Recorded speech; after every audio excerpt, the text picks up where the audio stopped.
Hello and welcome to the channel. I'm Britt, creator of The Style Shaker, your guide to cleaner, greener, better for you, beauty, skincare, and beyond. And today I'm back with a Get Ready With Me. So I'm going to be talking about my new podcast that I launched, why I launched it. It's going to get a little bit personal as well, which I don't usually do over here. And I am trying some new to me products from RMS, Perez, Merit Beauty, and some oldies that I didn't used to like, but there's one foundation in particular that now I'm really kind of liking a lot more than I did the first time I tried it. So grab a cup of whatever you feel like drinking, settle in, relax. I hope you can enjoy this Get Ready With Me, and without further ado, let's dive into it.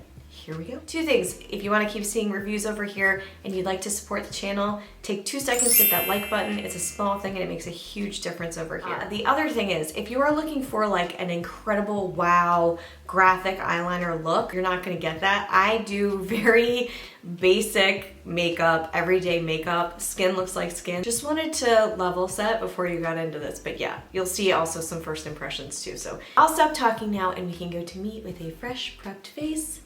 Here we go. Boop. I got my sponge. Let's get ready. Let's get ready, okay?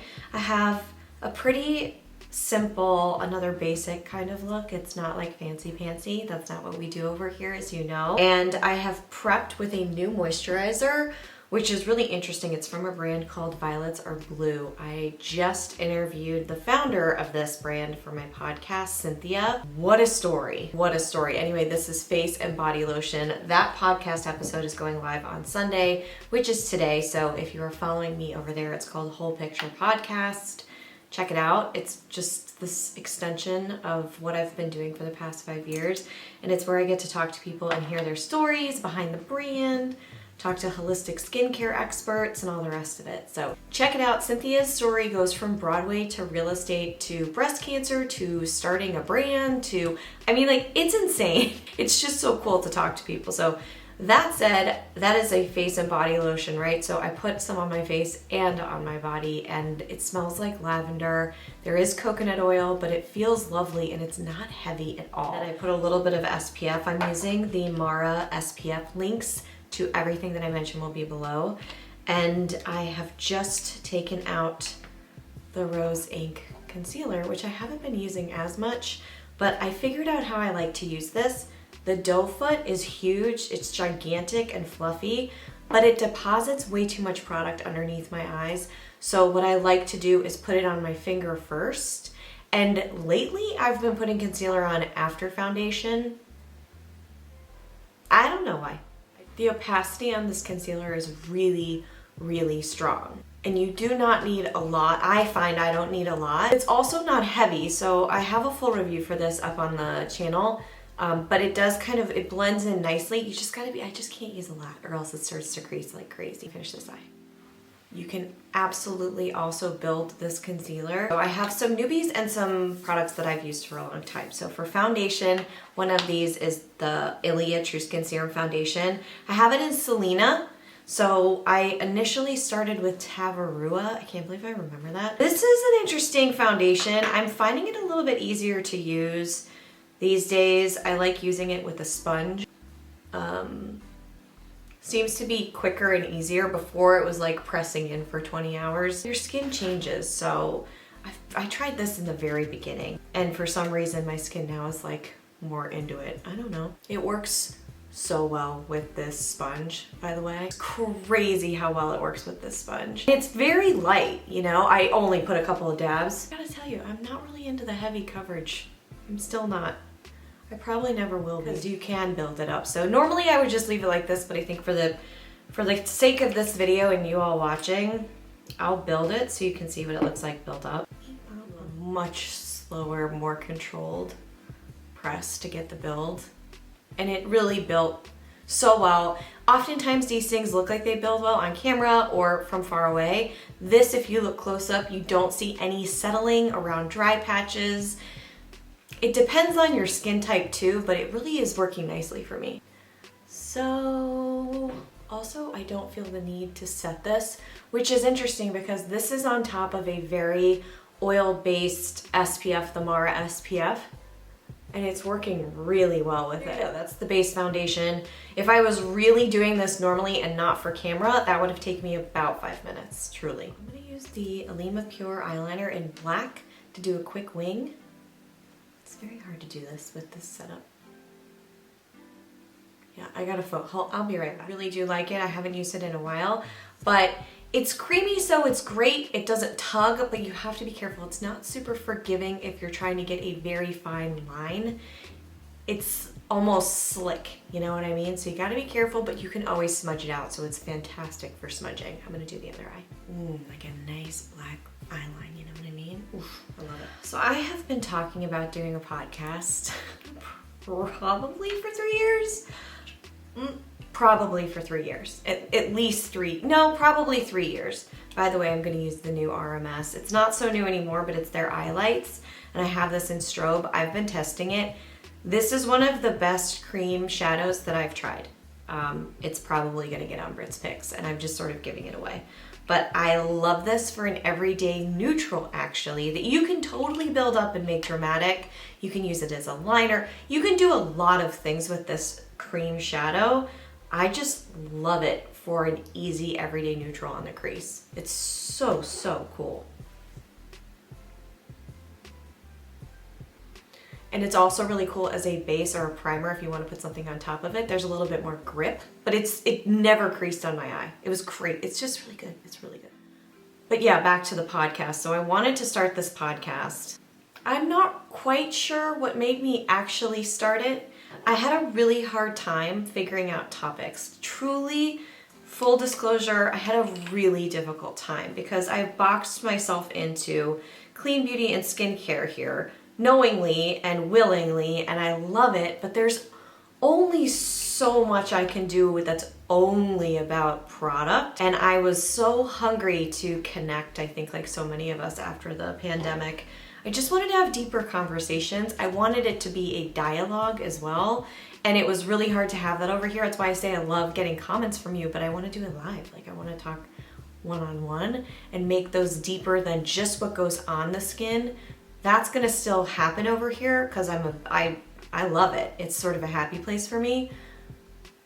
But you know when you get comfortable with something and you need to keep growing, that's what the podcast was or is. And I recently started going to this NLP, Neuro-Linguistic Programming Therapist. Friend recommended her to me. It's brand new and it's really interesting. It's very experiential and I'm still learning about it. I'm only 2 sessions in, but I find it interesting that having already been 2 sessions in, I've started making changes that have taken me a long time in the past. Like I've resisted them, and one of them was the podcast. I realized there was never gonna be a good time. I was also really scared about it. I also felt like I had to have the perfect pitch. Like when I sign on here, this is the Han bronzer, by the way. I really like it.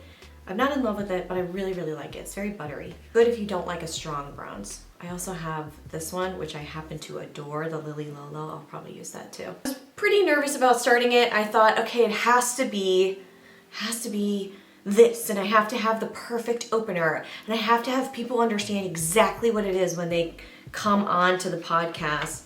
And then I realized you just have to throw, I hate this saying, but I love it. You have to throw the spaghetti on the wall.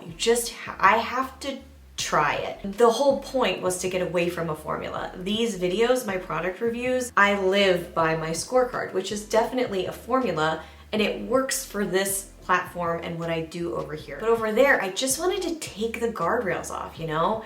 I just wanted to see what would happen. No pressure, just the very beginning, and I felt like a freshman again. And that's a weird feeling, but it's also a pretty cool feeling, if you know what I mean. You gotta kind of like that. You gotta kind of want to keep growing and learning. The biggest thing was reaching out to people as well, outside of, actually that wasn't the biggest thing. The biggest thing was putting a blurb up that really no one reads on the podcast description. So, well, maybe you do. I really don't.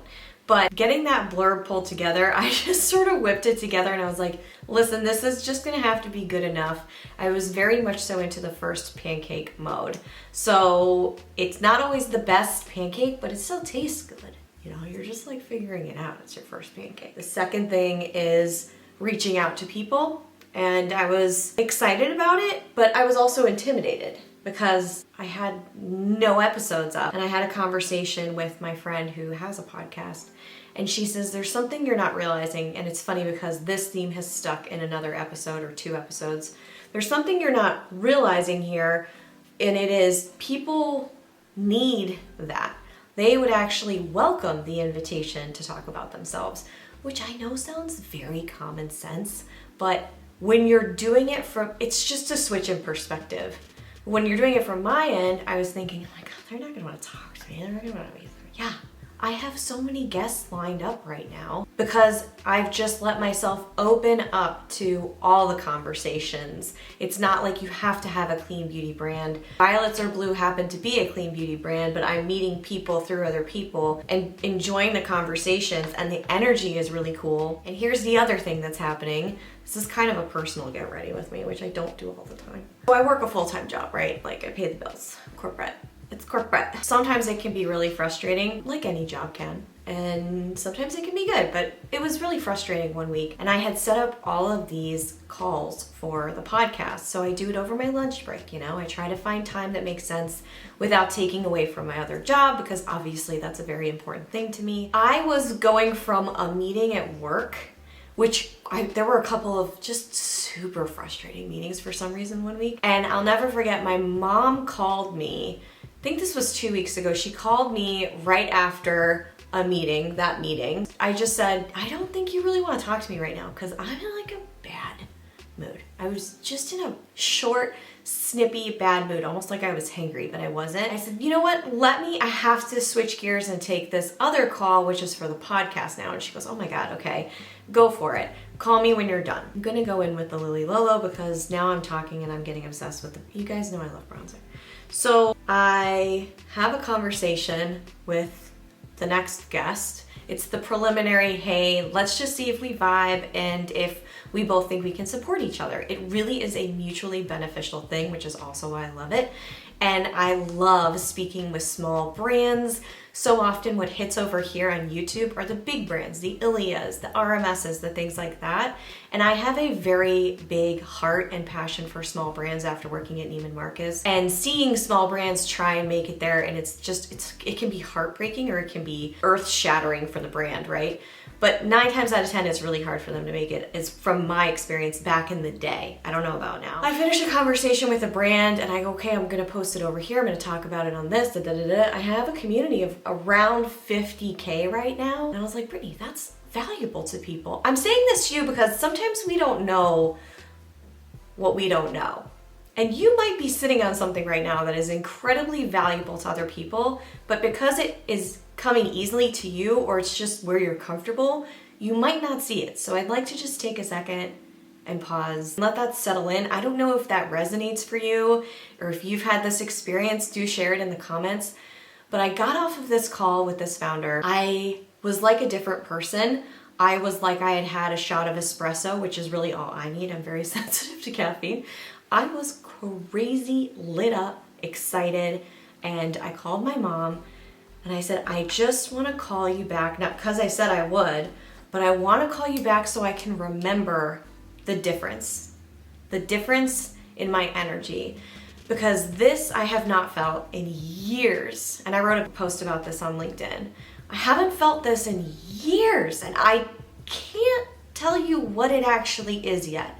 All I know is it's good and it's exciting, and I'm excited. And like I want more conversations and to help other people as opposed to just, pushing forward and building, a campaign that makes money for people who already have a ton of money. So anyway, I told her this and I was like, Mom, I just want to remember how I sound. And she goes, Brittany, I know exactly what you're saying. You are a different person. You are right in your thinking that this is exactly what you need to continue doing. My mom has always been the person in my life who has said yes to weird ideas. Not that this is a weird idea, but she's never said, that's crazy. She's always said, yeah, do that. That sounds great. She's always been that kind of a supporter, and I'm very lucky to have her.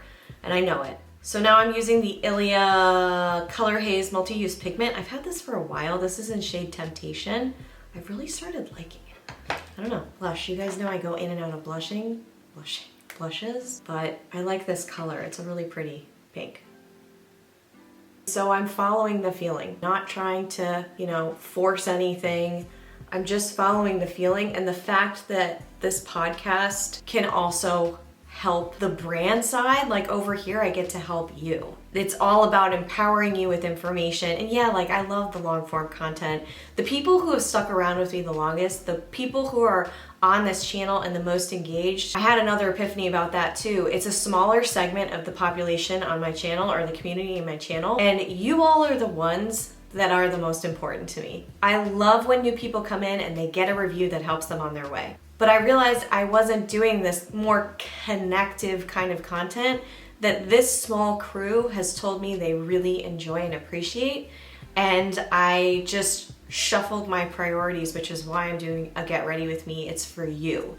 It's for those of you that come back and care and are invested and or entertained or whatever, but you're my core. You are what is important to me, and I want to make that abundantly clear. I just want you to feel seen and heard and know that you're important to me, because I don't feel like a lot of people get that in a lot of places in their lives. So that's that little love note. You know, I think I'm gonna put a little of this on the eye, because I always do that.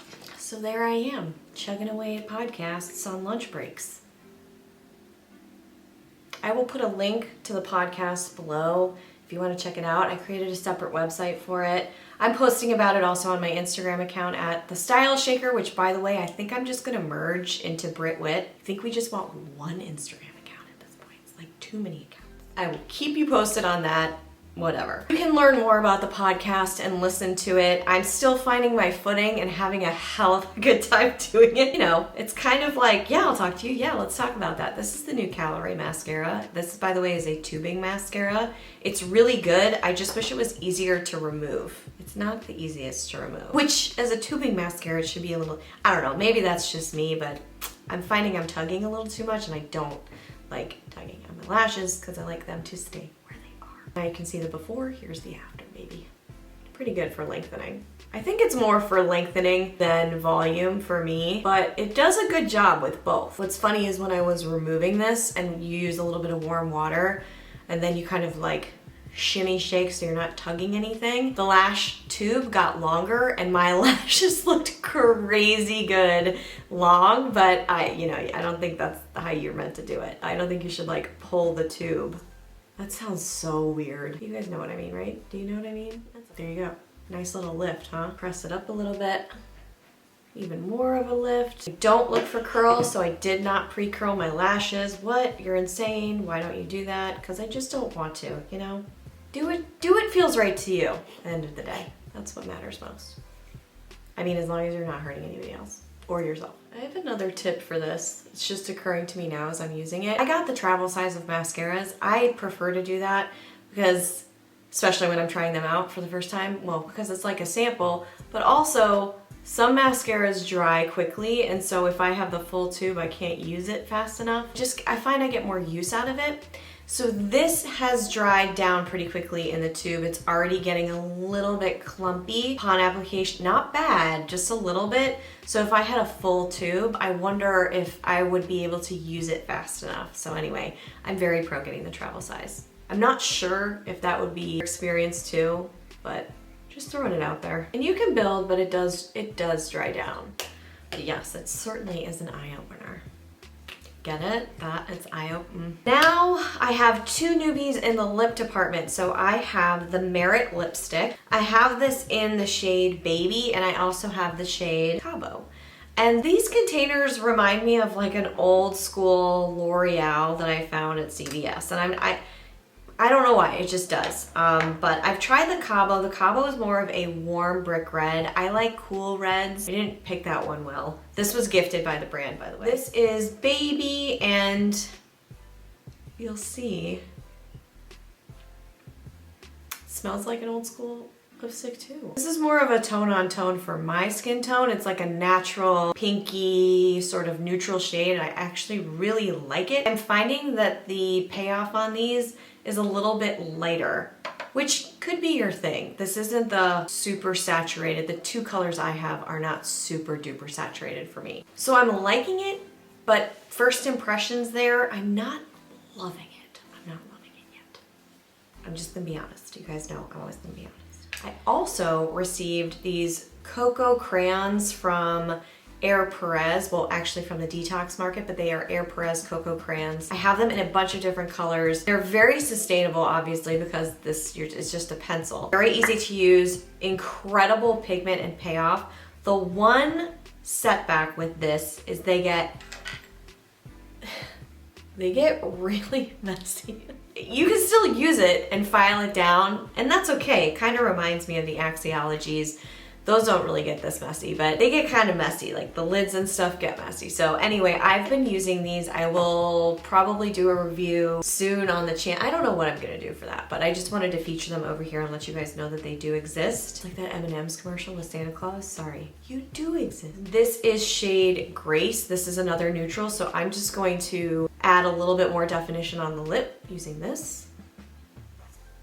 Steady hand will help you with this. These are also not the most forgiving. They're big pencils, right? So you can't get like super, super tight lined, but they're gonna be great for travel, I think. And this on top of a gloss would do it easily. So I didn't set under the eye, and there's minimal creasing. There is a little creasing though, so you would probably wanna set it if you have oily areas there. I'm just looking at the foundation really fast.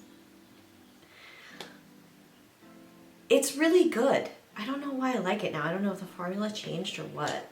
Or maybe the shade is better. I don't know. This is the completed basic clean beauty look. There you go. I hope you enjoyed this Get Ready with me. If you did, don't forget to take 2 seconds, hit that like button if you haven't already. Subscribe to stay in touch with all of the new things going on here.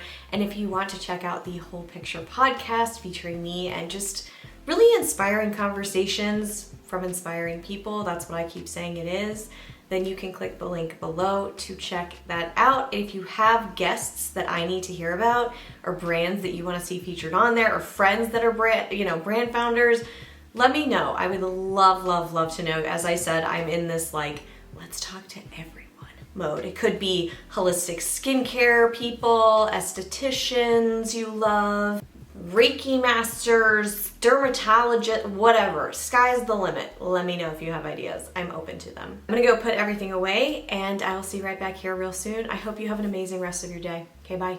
Mwah.